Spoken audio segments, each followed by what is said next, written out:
Shalom Bapak Ibu sekalian.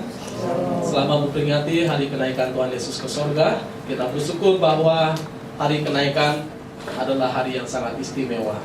Bukan hanya sekedar perayaan gerejawi ya. Kalau perayaan gerejawi semua orang bisa, tetapi merasakan makna yang dalam. Dari makna kenaikan itu sedikit orang yang bisa memaknai. Dan saya mendapatkan dua hal yang sangat penting, bahwa Tuhan naik ke sorga bukan untuk ya udah selesai tugas saya, tapi di sana Dia menyediakan tempat bagi kita. Maksudnya dengan Yesus naik ke sorga ada suatu proklamasi yang besar bahwa kita mempunyai jaminan pengharapan di dalam Tuhan. Dan juga Tuhan memberikan tugas kepada kita. Artinya kita ditinggalkan, bukan dibiarkan sebagai seorang yatim piatu atau dibiarkan sembarangan. Ada maksud Tuhan yang indah bagi kita semua. Sehingga beda dengan orang duniawi. Orang dunia tahu bahwa mereka masih ada dalam dunia, mereka berpikir nanti saya mati dan selesai. Tapi kita ngerti kita ada dalam dunia. Tuhan memang mengizinkan kita. Sebetulnya setelah kita diselamatkan, Tuhan bisa langsung cepat membawa kita ke surga kan. Tapi Tuhan memang mengizinkan kita ada di sini. Supaya apa? Supaya kita mengerjakan maksud Tuhan dalam kehidupan kita. Ya, kalau kita bicara tentang peristiwa kenaikan, ini merupakan peristiwa yang sangat penting. Ini peristiwa yang sangat penting. Dan satu-satunya yang merayakan tentu kita sebagai orang yang percaya kepada Tuhan Yesus, yang mengerti tentang makna kenaikan Tuhan Yesus. Sehingga peristiwa ini merupakan peristiwa yang sangat istimewa bagi kita orang percaya. Yesus dari sorga, Dia turun ke dalam dunia. Setelah selesai tugasnya, Dia mati, Dia bangkit, Dia kembali ke sorga. Kenapa Dia kembali ke sorga? Karena memang tempat Dia adalah di sorga. Ya, maka ajaran yang berkata bahwa ada manusia yang bolak-balik masuk sorga, naik sorga, turun dari sorga, naik sorga, turun dari sorga, itu ajaran yang salah. Karena satu-satunya yang boleh ya, yang boleh ini turun dari sorga, naik ke sorga adalah Tuhan Yesus. Dan itu juga dikatakan di dalam Injil Yohanes. Sehingga saya berpikir bahwa ini memang maksudnya mengajarkan kepada kita bahwa tanpa Tuhan Yesus nggak mungkin orang bisa ada di sorga. Tanpa Tuhan Yesus tidak mungkin orang ada di sorga. Hanya Tuhan Yesus saja yang berlayak membawa kita ke sana. Karena Yesuslah yang diperkenan oleh Allah Bapa di sorga. Allah kita tinggal di sorga. Jadi kalau Yesus bawa kita ke sorga, kira-kira sorganya benar apa salah? Benar. Kenapa benar? Karena Dia dari sorga kok. Dia turun dari sorga, naik ke sorga, apa susahnya? Misalnya nih, saya ngajak Stephen pulang ke kampung saya, bisa benar nggak jalannya? Benar, karena saya dari sana. Tapi kalau Ibu Ina, ayo kita pulang ke kampung Paniko, nanti saya pimpin. Bisa salah kan? Tapi kalau misalnya saya yang mimpin, karena saya dari sana, nggak mungkin salah. Saya bertemu ya dengan keluarga saya tunjukkan rumah saya tunjukkan saudara-saudara saya. Jadi pemahamannya sesederhana itu sebetulnya. Tapi semua orang klaim bahwa mereka nanti mati masuk surga. Bahkan membunuh orang lain pun masuk surga dengan alasan sangat rohani. Kita bunuh orang lain supaya kita dapat pahala. Nanti kita masuk surga karena dia orang kafir. Nah, padahal yang benar adalah kita lakukan kehendak Bapa, percaya kepada Tuhan Yesus Kristus, bertobat, hidup melakukan kehendaknya, dan memang kita sebagai orang pilihannya, ya kita bisa menikmati sorga. Sehingga saya berkata bahwa Allah kita adalah Allah yang tinggal di sorga. Yesus tahu di mana Allah berada dan di mana letak sorga itu, karena Ia berasal dari sorga. Dan di sorga Ia menyediakan tempat bagi kita. Nanti kalau Dia datang kembali, Dia akan membawa kita bersekutu dengan Allah Bapa di sorga. Nah, ini sesuatu yang sangat indah menurut saya. Jadi tadi sudah disampaikan bahwa tidak ada ketakutan bagi kita seharusnya ketika kita menjalani kehidupan dalam dunia ini. Yang pertama, kalau kita mati, ya kita bersekutu dengan Allah Bapa di sorga, karena jelas Dia ada di sana. Lalu kalau Tuhan izinkan kita masih ada dalam dunia, jelas ada tugas yang kita harus kerjakan. Jadi pada akhirnya tujuan tertinggi kita adalah bersekutu dengan Allah Bapa di sorga. Ya, mengapa kita menginginkan sorga? Pertanyaannya adalah kenapa? kita ingin sorga? Nah, karena semua orang kan pengen sorga. Karena titik tertinggi adalah karena kita ingin bersekutu dengan Allah Bapa kita. Kira-kira saudara ingin sorga enggak? Ingin. Pasti jawabannya iya. Tapi mau ketemu dengan Tuhan enggak? Maka tujuan utama adalah waktu saya mati, tujuannya bukan saya happy-happy di sorga. Wah enak nih udah lepas dari bumi, sekarang enggak tersiksa, saya ada di sorga. Bukan hanya tujuannya itu ya, tapi tujuannya adalah waktu saya ke sana, saya berjumpa dengan pencipta saya berjumpa dengan penebus saya berjumpa dengan Dia yang mengukir kehidupan saya dengan caranya yang indah. Sehingga seorang Fanny Crosby, dia berkata bahwa suatu saat kalau dia meninggal, meskipun selama hidup dia tidak menikmati kesempatan untuk melihat, tapi ketika ditanya oleh wartawan, nanti kalau kamu mati, apa permintaan kamu kepada Tuhan? Apakah minta supaya matanya melek? Kalau memang Tuhan nanti izinkan lagi untuk misalnya hidup sama seperti kita lagi, dia berkata tidak. Tapi waktu saya hidup, kalau Tuhan izinkan, saya ingin melihat wajah Tuhan, Sang Pencipta saya. Nah, itu misi yang tertinggi ya, bersekutu dengan Tuhan, melihat Tuhan Sang Agung yang luar biasa. Jadi mengapa Yesus naik ke sorga? Yang pertama, dia berasal dari sorga. Hanya dia satu-satunya. Jadi mau pendeta, mau siapapun yang berkata bahwa dia berasal dari sorga, kemudian dia naik turun sorga, itu pendeta yang salah. Siapapun ya, karena memang tidak ada seorang pun yang berasal di sana dan boleh membawa orang ke sana. Sehingga ada salah satu gereja tagline-nya adalah membawa orang untuk ke sorga. Sepertinya rohani sekali ya. Tapi sebetulnya salah. Nggak ada seorang pun daripada kita yang bisa membawa orang ke surga. Saya pun nggak bisa. Kita ini punya panggilan, bahkan punya tanggung jawab masing-masing untuk urusan surga. Saya hanya menyampaikan kebenaran firman Tuhan. Selebihnya, ya Tuhanlah yang memimpin kehidupan kita untuk kita bisa datang ke surga. Karena tugas Tuhan Yesus sudah selesai sehingga dia kembali ke surga. Ini menarik sekali. Bahwa memang kalau kita pengen ke surga, jangan buru-buru bunuh diri ya. Pikirkan dulu apakah tugas saya sudah selesai atau tidak. Sehingga pemahaman saya adalah lebih baik kita menyelesaikan tugas kita baru kita pergi. Mau pergi ke surga, mau pergi kemanapun. Kalau boleh, setidaknya pekerjaan kita ini udah rapi, udah bisa diwariskan, diestafetkan kepada orang lain. Jadi tugas sudah selesai. Kalau orang pergi-pergi tanpa mengerjakan tugas dengan tanggung jawab, dengan menyelesaikannya atau dengan beres, menurut saya orang itu nggak bertanggung jawab. Orang itu adalah seorang yang tidak memahami kehormatan yang Tuhan anugerahkan kepadanya. Mengapa Yesus naik ke sorga? Bagian ketiga adalah karena kuasa sorga ada dalam tangannya. Dan memang dia berkuasa atas sorga dan bumi. Sehingga mari kita perhatikan bagian firman Tuhan dari Matius pasal 28. Matius pasal 28 ayat 16 sampai dengan ayat yang ke-20. Saya akan baca buat kita. Perintah untuk memberitakan Injil. Dan ke-11 murid itu berangkat ke Galilea, ke bukit yang telah ditunjukkan Yesus kepada mereka. Ketika melihat dia, mereka menyembahnya, tetapi beberapa orang ragu-ragu. Yesus mendekati mereka dan berkata, "Kepadaku telah diberikan segala kuasa di sorga dan di bumi." Artinya dia berotoritas. Dia mempunyai kuasa atas sorga dan bumi. Karena memang dia adalah pemilik sorga, penguasa sorga. Dia berotoritas atas sorga, bahkan bumi ini. Sehingga segala kuasa di sorga dan di bumi diserahkan kepadanya. Karena itu pergilah, jadikanlah semua bangsa muridku dan baptislah mereka dalam nama Bapa dan Anak dan Roh Kudus. Dan ajarlah mereka melakukan segala sesuatu yang telah kuperintahkan kepadamu. Dan ketahuilah, aku menyertai kamu senantiasa sampai pada akhir zaman.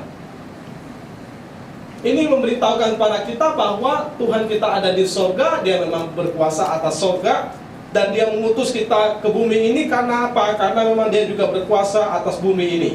Siapapun dan ciptaan apapun yang ada di bumi ini, dia berkuasa atasnya. Termasuk atas manusia-manusia ciptaan. Sehingga kenapa Yesus naik ke sorga dan memberitahukan lagi bahwa persekutuan dengan Bapa di sorga itu jauh lebih indah dari hanya sekedar kita menjalani hidup.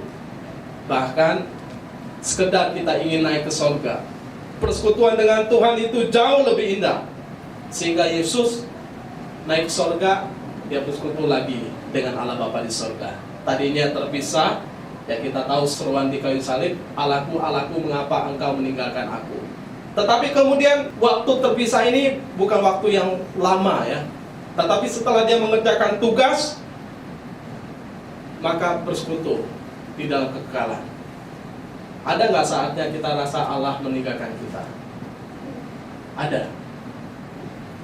Berpaling, jauh. Tapi ingat, sejauh-jauhnya Allah, maka suatu saat kita menikmati kedekatan yang akrab dalam kekal bersama dengan Dia. Memang dalam pemahaman iman Kristen, satu-satunya pribadi yang pernah ditinggalkan oleh Allah Bapa di surga adalah Tuhan Yesus.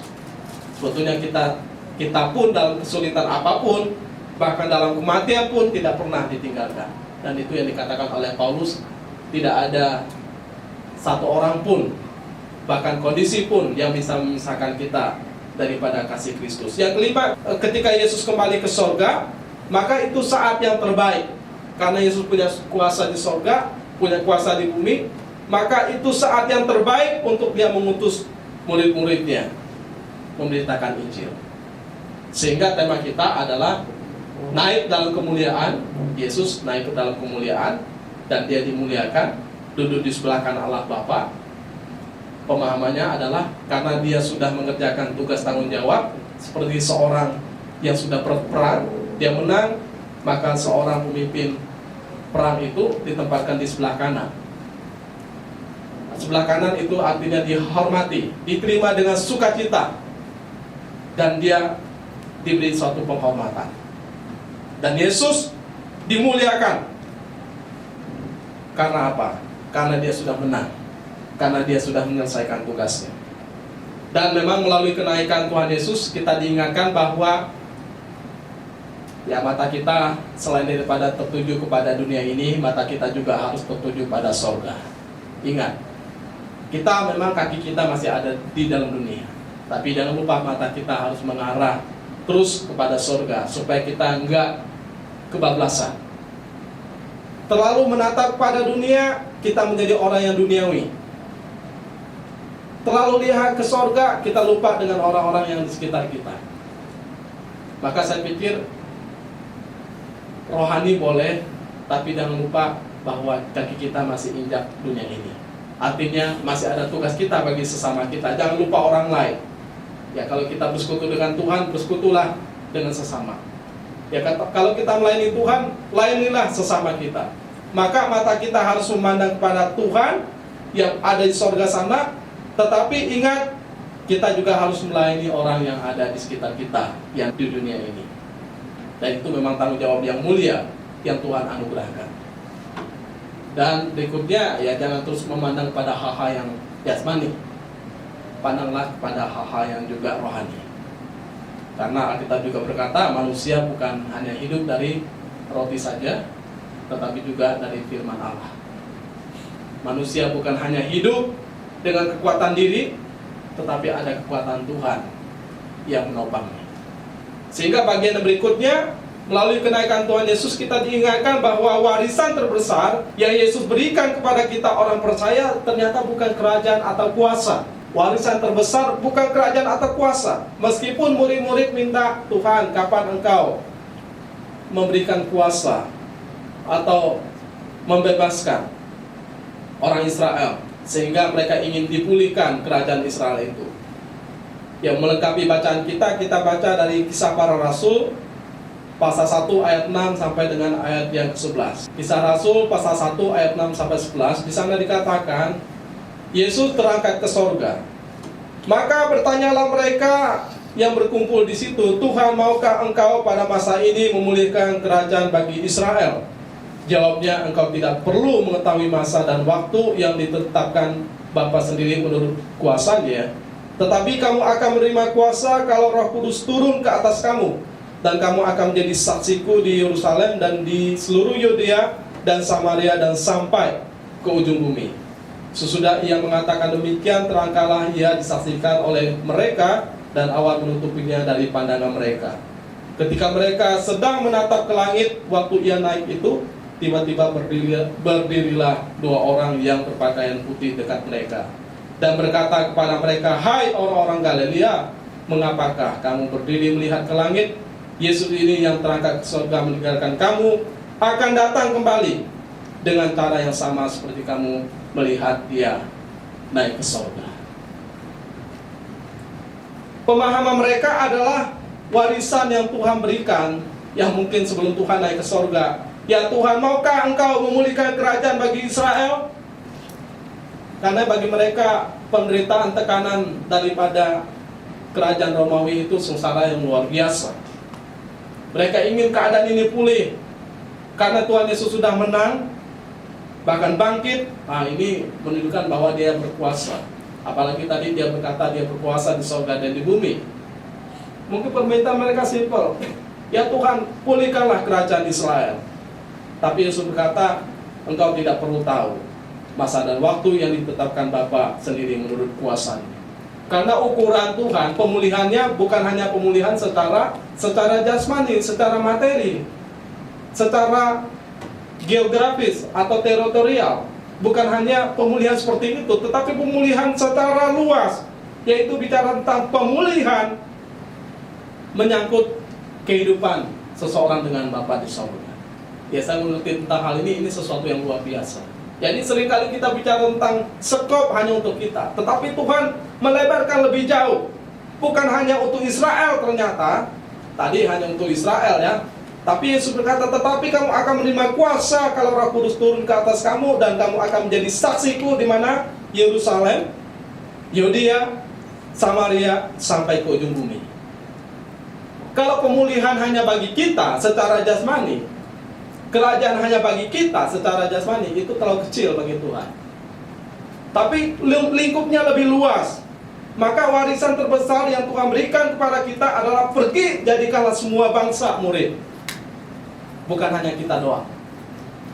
Maka saya pikir kalau kita hanya menikmati warisan rohani hanya untuk kita, itu terlalu kecil.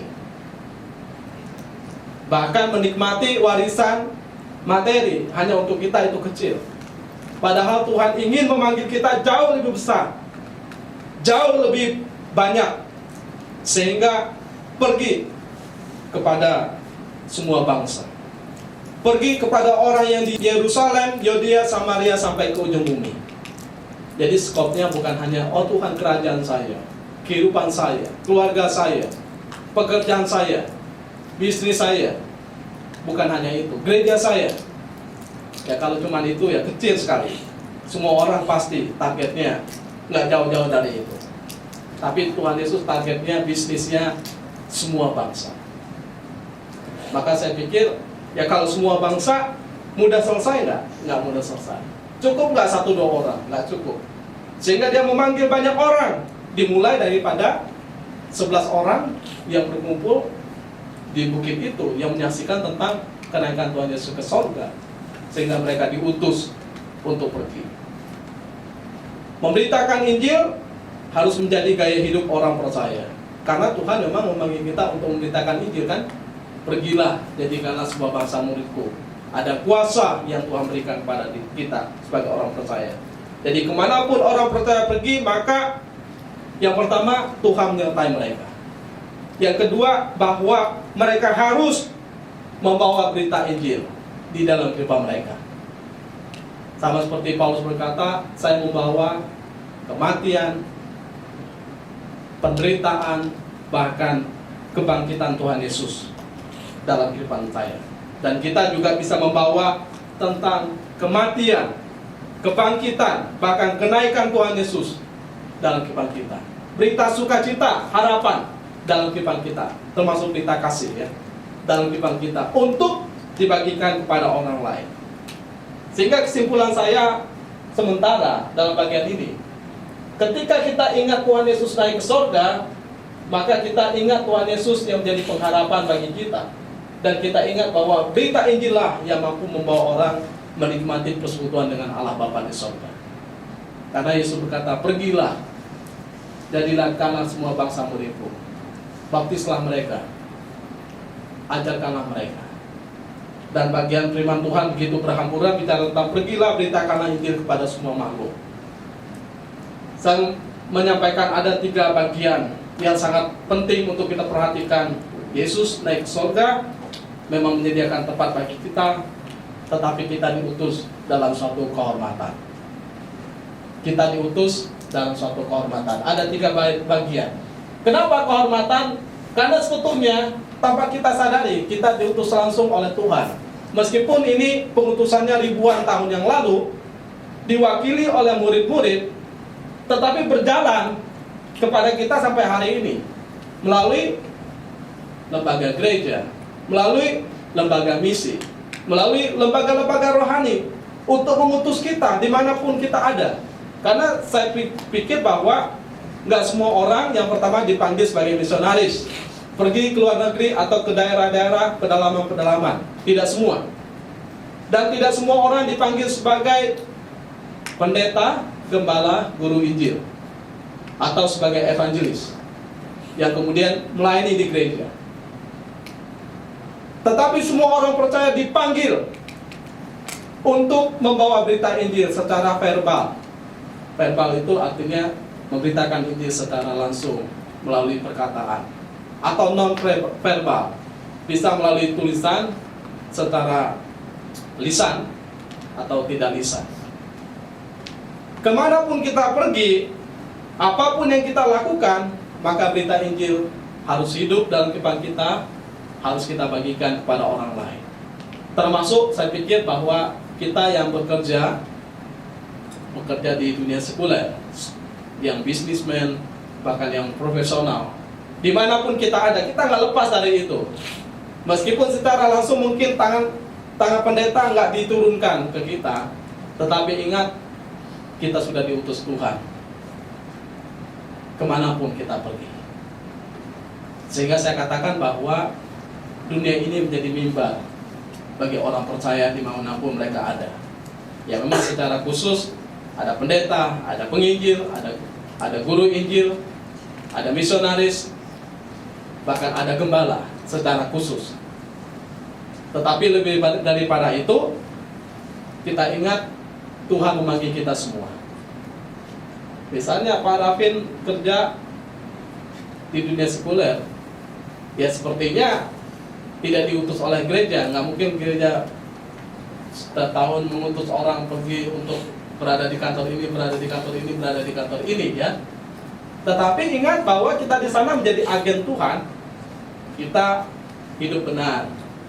Kita menjadi saksi dimanapun kita ada untuk memberitakan tentang cinta Tuhan bagi kehidupan kita. Memang semua orang dipanggil untuk melayani Tuhan, menjadi alat kemuliaan bagi namanya. Jadi saya ingin menekankan lagi bahwa kita diutus bukan oleh manusia, ya. Kita diutus oleh Tuhan. Kalau kita hanya berpikir pada manusia yang mengutus kita, yang pertama kita akan gagal. Karena kita tidak mencapai sesuatu yang lebih tinggi, kita nggak tahu maksud Tuhan bagi kehidupan kita. Yang kedua, kita akan kecewa. Karena apa? Ketika dalam pengutusan ini semua tidak berjalan dengan baik, kontraknya tidak berjalan dengan baik, dukungannya tidak berjalan dengan baik, pujiannya tidak berjalan dengan baik, kita akan kecewa. Karena kita berpikir manusia. Nah, tapi kalau jauh daripada itu, maka kita nggak pernah kecewa. Dan kita nggak perlu gengsi karena satu lembaga tertentu mengutus kita. Mungkin dalam pemahaman orang tertentu ini belum dikenal. Ini lembaga di daerah. Kan pasti patokan orang, oh ini lembaga sangat terkenal atau tidak, oh ini berada di kota besar atau tidak, ini banyak uang atau tidak. Maka orang selalu patokannya hal-hal yang duniawi ini, lupa bahwa pengutusan seseorang itu asalnya daripada Tuhan. Ya meskipun saya ditabiskan oleh seorang pendeta yang ada di Jakarta, tetapi meskipun sekarang kita dinaungi oleh sinode yang ada di daerah, saya pikir kiblatnya ini loh, yang mengutus lembaga itu yang ada di daerah itu siapa? Tuhan. Yang mengutus kita ada di Jakarta siapa? Tuhan. Yang mengutus seseorang ada di pedalaman siapa? Tuhan. Sehingga kita nggak boleh underestimate terhadap orang lain, atau tidak boleh menyanjung-nyanjung luar biasa terhadap orang yang ada di kota, kan? Kalau kita ngerti bahwa ini pekerjaan Tuhan. Tapi kalau nggak ngerti, ya maka balik lagi, mata kita tertuju pada hal-hal yang jasmani lagi, bukan pada hal-hal yang rohani. Sehingga saya pikir bahwa kita nggak boleh kecut karena yang pertama kondisi, karena suatu lembaga tertentu. Tapi kita harus memandang bahwa panggilan saya berasal daripada Tuhan. Jadi kalau Kristus yang mengutus kita, ya saya pikir kita akan seperti murid, segera pergi. Waktu murid-murid dikatakan pergilah, maka mereka pergi. Meskipun untuk sementara mereka berkumpul di Yerusalem, kemudian Roh Kudus turun atas mereka, tetapi setelah itu mereka memencah. Dan semua mereka pergi. Bahkan dari semua mereka mati sebagai seorang martir yang memang hidupnya dipakai untuk hormat kemuliaan nama Tuhan. Maka lakukanlah segala sesuatu seperti untuk Tuhan, bukan untuk manusia, termasuk dalam melayani dan memberitakan Injil. Seperti yang Paulus katakan dalam Galatia 1 ayat 10, adakah ku coba berkenan pada manusia? Sekiranya aku masih mau mencoba berkenan pada manusia, maka aku bukanlah hamba Kristus. Satu sisi memang kita harus memperkenan sesama kita, jangan sampai juga menjadi batu sandungan. Tapi kalaupun karena kita sudah benar dalam mengerjakan pelayanan, orang tidak berkenan, nah itu masalah dia. Tetapi yang lebih tinggi tugas kita adalah berkenan kepada Bapa yang ada di sorga, Yesus yang mengutus kita. Jadi saya pikir setiap kita harus memandang saya melayani bukan karena GPSK, bukan hanya sekedar GPSK, atau karena GPSK. Saya melayani bukan karena pendeta Niko. Kalau saudara hanya berpikir tentang saya, kalau saya tidak menghargai saudara, mungkin saudara akan kandas dan kecewa. Tapi kemudian kalau saya memandang bahwa saya melayani karena Tuhan, ya saya lakukan yang terbaik untuk Tuhan. Sehingga saya juga berusaha mempunyai prinsip seperti itu, bahwa saya melayani karena Tuhan. Saya lakukan karena Tuhan. Jadi mata tertuju pada Tuhan, karena Tuhanlah yang memberi anugerah untuk kita boleh melayani Dia. Dan saya pikir bahwa ada orang yang dipanggil tidak menanggapi panggilan. Kemudian ada orang yang sudah diteguhkan tidak mengerjakan tugas pelayanan. Ada orang yang dipanggil tidak mau pergi. Nah, itu masalah ya. Tapi ada orang yang sudah dipanggil, diteguhkan, tidak mau mengerjakan tugas. Nah, itu juga masalah. Atau berhenti dalam suatu pelayanan dengan alasan ini dan itu. Ya tentu saya tidak menyalahkan orang yang mau berhenti. Tentu itu pergumulan secara pribadi di hadapan Tuhan. Tetapi maksud saya adalah Tuhan menganugerahkan kepada kita sesuatu yang sangat istimewa. Tadi saya sudah katakan dalam doa, Dia dari sorga, enak-enak di sorga kan? Karena manusia mau binasa, diutuslah Yesus ke dalam dunia. Mengalami kondisi-kondisi, lapar, haus, dicaci maki, diolok-olok, lain sebagainya. Padahal dia pemilik sorga dan dunia.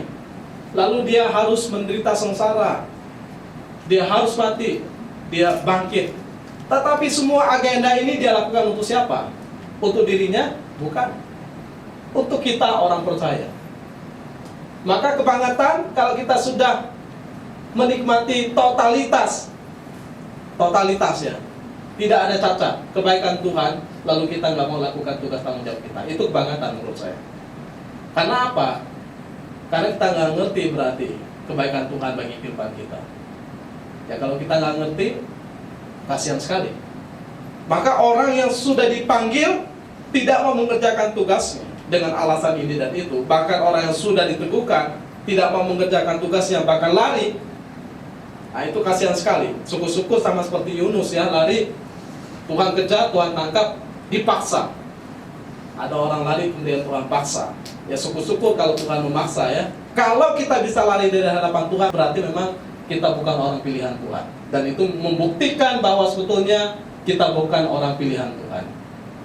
Tapi di sisi lain bersyukur juga ada orang yang tidak melanjutkan pelayanan itu memang membuktikan bahwa dia bukan orang pilihan Tuhan untuk melayani ya dalam hal ini. Karena memang panggilan ada 3. Yang pertama panggilan untuk bertobat, yang kedua panggilan untuk melayani, yang ketiga untuk datang ke surga menghadap Tuhan. Jadi jangan sampai sudah panggilan ketiga kita baru mau melakukan panggilan yang kedua atau panggilan yang pertama. Segeralah panggilan pertama, panggilan kedua kita kerjakan, panggilan ketiga enak plong rasanya. Maka sama seperti Yudas misalnya. Yudas memang dipanggil tapi tidak dipilih. Dia punya kesempatan istimewa, nggak semua orang, sampai kita pun nggak dapat kesempatan itu kan, yang secara langsung melayani bersama dengan Tuhan Yesus. Tetapi lagi-lagi, kalau orang itu lari dari hadapan Tuhan dan bisa lari dari hadapan Tuhan, itu memang membuktikan bahwa orang itu bukan orang pilihan Tuhan. Ya, saya tidak mau menjudge, tapi hati-hati. Bukan berarti karena kita bisa membuktikan bahwa kita bisa lolos dari panggilan kita, menunjukkan bahwa kita hebat, tidak. Justru mungkin itu menunjukkan tentang bahwa sebetulnya Tuhan tidak berkenan dan menunjukkan bahwa kita ditolak oleh Tuhan. Ingat, banyak yang dipanggil, sedikit dipilih. Dan bagian berikut adalah, ya kalau kita lari dari hadapan Tuhan, tidak dipakai oleh Tuhan, ya kitalah yang rugi. Jadi jangan sombong menurut saya juga jangan sombong. Bahkan Tuhan dengan keras berkata, kalaupun manusia tidak mau memuliakan dia, dia bisa memakai batu-batu untuk memuliakan dia, kalau mau. Paling gampang kok. Kalau Tuhan mau, gampang. Tapi kalau kita menjadi alatnya, ya itu anugerah. Kita bersyukur. Gak boleh sombong, gak boleh merasa diri paling hebat, menepuk dada, merasa diri paling penting daripada orang lain. Maka contohnya adalah gini. Yudas pergi. Yudas merasa nggak ada gua, nggak ada orang yang jadi bendahara gereja atau bendahara di dalam pelayanan Tuhan Yesus. Ternyata ada kok. Tuhan gantikan dengan siapa? Dengan Matias. Lalu tambah lagi seorang penginjil yang besar, yang luar biasa, siapa? Paulus. Tambah lagi orang-orang berikutnya. Artinya apa? Tuhan nggak kehilangan stok. Misalnya saya melarikan diri daripada panggilan Tuhan, yang rugi siapa? Saya. Mungkin orang jengkel pada saya, tetapi sebetulnya yang rugi saya kok. Karena apa? Ya karena Tuhan terlalu banyak stok yang bisa menggantikan saya. Jadi nggak perlu merasa apa? Oh, karena saya tidak melayani, pekerjaan Tuhan jadi sepi, terbengkalai, dan tidak dilanjutkan. Nah, ini pemahaman orang yang kurang besar. Maka kita harus melihat Yesus sudah mengutus, memberi kuasa. Jadi dia mengutus dengan kuasa, karena dia berkuasa di sorga dan di bumi, itu penghiburan bagi kita. Tetapi ada kuasa Roh Kudus yang menaungi kehidupan kita orang percaya. Kita nggak seorang diri, ada kuasa yang mengalir. Ini suatu kehormatan juga, sehingga kita nggak boleh lihat orang, oh ini orang sederhana, oh ini orang luar biasa, oh orang ini orang yang biasa-biasa saja. Nggak boleh memandang secara kasat mata. Mungkin hari ini dia orang kecil, dia orang sederhana, tapi kemudian hari ini bisa menjadi alat yang besar di tangan Tuhan. Mungkin nggak ribuan orang yang ditobatkan oleh dia. Mungkin satu orang, tetapi kemudian satu orang ini menjadi alat besar bagi hormat kemuliaan nama Tuhan. Dan beberapa cerita saya baca, termasuk salah satu orang yang besar, penginjil besar Billy Graham. Dulu diajar oleh seorang guru sekolah minggu yang sangat setia. Meskipun satu murid ini, seorang guru tetap setia. Akhirnya seorang murid yang diajar dengan setia menjadi murid yang besar, dipakai oleh Tuhan. Kita nggak ngerti dalam perjalanan hidup. Saya nggak ngerti siapa di antara kita nanti yang akan dipakai Tuhan jadi lebih besar. Tetapi semua proses, dan kita lihat ada otoritas, ada kuasa Allah yang dipakai melalui seseorang. Sehingga saya tidak boleh underestimate seseorang, meremehkan orang lain, mengecilkan orang lain. Kita harus lihat ada kuasa yang mengalir terhadap orang itu, yang bekerja. Kemanapun dia pergi, apapun yang dia lakukan, bahkan perkataannya, kesaksian hidupnya, itu menjadi sesuatu yang bisa hebat dipakai oleh Tuhan. Sehingga orang datang kepada Kristus, itu bukan karena kehebatan manusia. Kalau kita mengerti bahwa ada kuasa daripada Tuhan yang menyertai dia, orang boleh percaya, orang boleh mengerti. Itu bukan hanya sekedar kemampuan fasih lidah, kemampuan untuk beretorika, kemampuan untuk mendekati orang atau membuat orang senang, tidak. Tetapi kemampuan daripada Roh Kudus yang menginsapkan hatinya untuk orang itu dari keras menjadi lembut, dari menolak menjadi menerima, dari jauh menjadi dekat, dari tidak setia menjadi setia. Itu pekerjaan Roh Kudus. Sehingga kita memang harus bergantung pada Dia. Ya, kita memahami Roh Kudus itu bukan hanya kuasa, karena ada ajaran bahwa Yesus itu hanya energi dan kuasa, tetapi kita memahami Dia pribadi yang memang diutus untuk mengisapkan kita akan dosa, kembali kepada kebenaran, percaya kepada Tuhan. Sehingga Allah Bapa merancangkan keselamatan, Yesus Kristus mengerjakannya, Roh Kudus yang memimpin orang pada keselamatan. Jadi jangan pernah meremehkan orang yang diurapi oleh Tuhan. Meskipun mereka sederhana, kecil, terlihat biasa-biasa saja, karena Tuhan memakai mereka. Sehingga ketika memberitakan firman, mereka bisa memberitakan firman, mungkin suaranya kecil, mungkin terbata-bata, tetapi itu mengalir ke hati orang, dan orang boleh percaya. Berkata kepada setan, cukup dengan kata yang lembut, tapi setan pergi. Daripada teriak-teriak, pergi setan, setan nggak pergi, malah setan lawan. Kan? Kadang-kadang nggak perlu dengan suara keras juga mengusir setan. Cukup kita bernaung pada kuasa Tuhan. Dalam nama Tuhan Yesus, setan pergi. Jadi setiap wilayah, setiap suku, setiap generasi, setiap usia, setiap tempat harus mendengarkan berita Injil. Kalau kita sudah dengar berita Injil, mengapa kita tahan hanya untuk diri kita? Harusnya sama seperti Tuhan Yesus berkata, pergilah ke Yerusalem, Yudea sedikit jauh, Samaria sedikit jauh, ujung bumi lebih jauh lagi. Ongkos untuk memberitakan Injil murah? Tidak. Dan saya senang dengan istilah Billy Graham. Kalau iklan sabun saja orang berani bayar harga mahal, kenapa orang bayar murah untuk suatu pemberitaan Injil?